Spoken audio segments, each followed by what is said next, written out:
Oh, here we go. Cleveland Browns Here on the we wheel go. of destiny, guys, and you knew we'd get there eventually. How much time do we have? I was going to know. say, buckle up for this one. And really, the most exciting one might be the backfield, but the most interesting one is the quarterbacks. They use a third-round pick on Dylan Gabriel. They use a fifth-round pick on Shadur Sanders. They traded for Kenny Pickett this offseason, and they brought back Joe Flacco. The floor is yours. Yeah. I've been talking that about this a lot. oxygen. First off, they had a phenomenal draft. And a phenomenal draft that's been hijacked by one player that now we don't talk about anybody else they drafted because we're just going to talk about Shadur. And I understand that totally. And as I said on Monday or with Florio, anything, that was tough watching that to Shadur. Yeah. I'm a dad. That was hard. I feel bad for him. I do. I really do. Tough situation. Also, though, he has to take some accountability in the process of that he made some wrong decisions in the approach, whether it's not getting an agent and, of course, not going all in on the meetings and being detailed and ready to go. And like this guy knows, quarterbacks and good ones are psycho-detailed, type A personality, OCD. So that is big reason why he fell down the board, let alone his name and all that. When you get into the third round and start to go, all right, we're drafting backup and third-string quarterbacks, we don't want our third-string quarterback to become the main topic of what we're talking about on a team. So people might look at their board and go, oh, yeah, Shadur Sanders, he's still the highest guy on our board, but the human aspect says that's going to f*** up our locker room, and it's going to be a distraction for our team.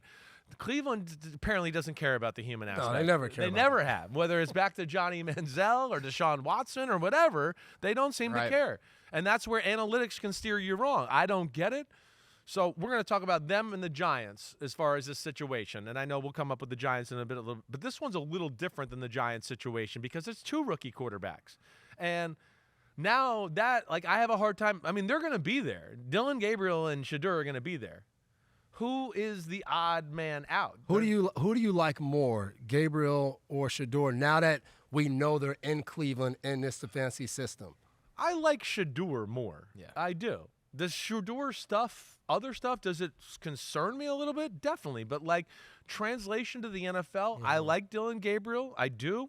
He's got a strong arm. He's a good athlete. But damn, he plays small. He looks small. And there are plays that I watch in games and go, that guy's open and he can't see him or feel him, or he just wants to get it out of his hand because he doesn't want to get crushed by everybody, right?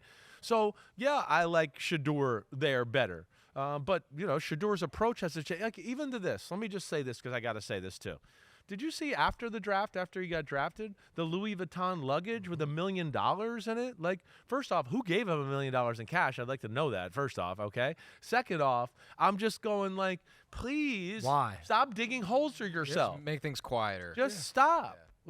It's most teams don't want the quarterback that's going to do that. I'm not trying to be a jerk. This has nothing. This is about football, and football. Right. And when the quarterback becomes in a locker room and it's $1 million worth of jewelry and kind of look at me, and that's I'm just saying what we're seeing here. I'm not trying to judge. I know he loves football and they'll do the stuff like that. But still, we know how old school coaches are. And those are the kind of things where they're like, our quarterbacks, Louis Vuitton, $1 million. Another Rolls Royce. Diamond chain.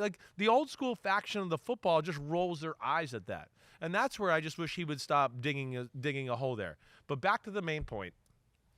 What do?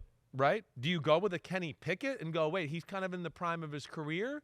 And do we keep him? Or is he better trade bait because of that? And then we keep Joe Flacco? But I would think one of those veterans is in trouble. Was he in trouble? Because you're not going to get away with putting Shadur or Dylan Gabriel on the practice squad. Yeah. That's not going to happen. No, they'll get cleansed. Right? And at some point, I almost feel like you got to release one of these veterans or trade them soon. Because how does everybody get reps? That was my number one you have question. 4 quarterbacks. How do they all? And I would say, how do they get good reps? Right. Yeah. Does that's it the matter point. if I watch Shadur and Dylan Gabriel go against all of the other drafted, undrafted guys that at the back of the roster that probably won't be here? Do I get any value out of watching that? I remember just paying attention to different quarterback competitions and hearing coaches say hey, it didn't make sense. So that this guy played with the starters today, not because he's going to start or we see a change in the depth chart.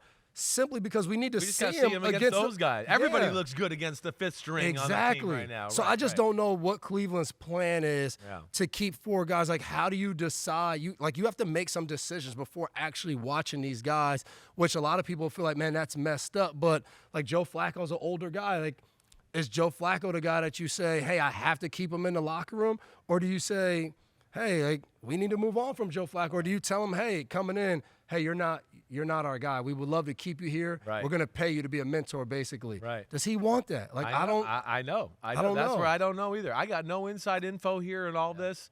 I don't know if you got anything to say about it, Connor. But yeah, I mean, it does feel like shit show. It's a shit The show. process is what I just can't wrap my No. head around, and I'll echo what you guys said. I love this draft. Like, they got a lot of talent across the board in this draft. We didn't even get to the running backs yet, where they got 2 Which is good huge, ones. Yeah.